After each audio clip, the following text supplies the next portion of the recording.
मेरा ताल्लुक़ दावत इस्लामी से है। मैं मौलाना इलियास सत्तार क़ादरी दामत बरकातुहुल आलिया का मुरीद हूँ। मेरा पूरा नाम मोहम्मद आमिर हनीफ क़ादरी अत्तारी है।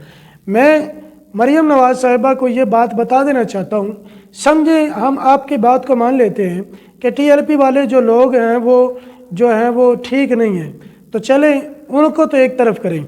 बताइए कि लब्बैक या रसूलल्लाह का नारा क्या सिर्फ टीएलपी का नारा है? क्या ये मुसलमानों का नारा नहीं है? लब्बैक या रसूलल्लाह के नाम की मस्जिदें जो बनी हैं उनके बोर्ड आपने उतरवाए। ताजदार ख़त्म नबूवत जो हमारे इस्लाम का बुनियादी अक़ीदा है, आपने उस अक़ीदे को ख़त्म करवाया, आपने उसके बोर्ड उतरवा दिए। आपने ताजदार ख़त्म नबूवत का नारा लगाने वाले कितने सैकड़ों मुसलमान शहीद करवा दिए। आपने मसाजिद को ताले लगवाए, आपने मदरसों को ताले लगवाए।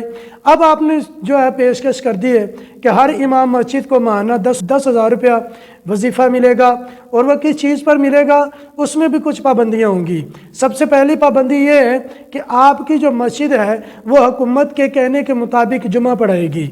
दूसरी पाबंदी ये है, आप अपनी मस्जिद का बाहर वाला स्पीकर बिल्कुल भी खोल नहीं सकते। अगर आप उसमें नात भी पढ़ेंगे तो आपका पर्चा होगा। वो 10,000 रुपया आपने माहाना लेना है, अपना पर्चा भी करवाना है, अपनी मस्जिद भी गवर्नमेंट के हवाले करनी है, और फिर उस 10,000 रुपये में वो वाला दीन आपने बेचना है जो दीन नवाज शरीफ वाला है, जो दीन जो है शहबाज शरीफ वाला है, जो दीन मरियम नवाज़ को पसंद है। तो अब ये बात आवाम के सामने खुल चुकी है कि इनको जो दीन पसंद है वो है कादियानियों वाला।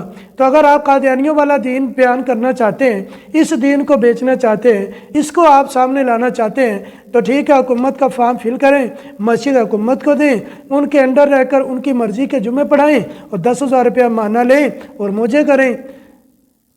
तो फिर लेकिन उसके बाद क़यामत वाले दिन आका सल्लल्लाहु अलैहि वसल्लम को क्या मुँह दिखाना है, ये आपने सोच कर कदम उठाना है।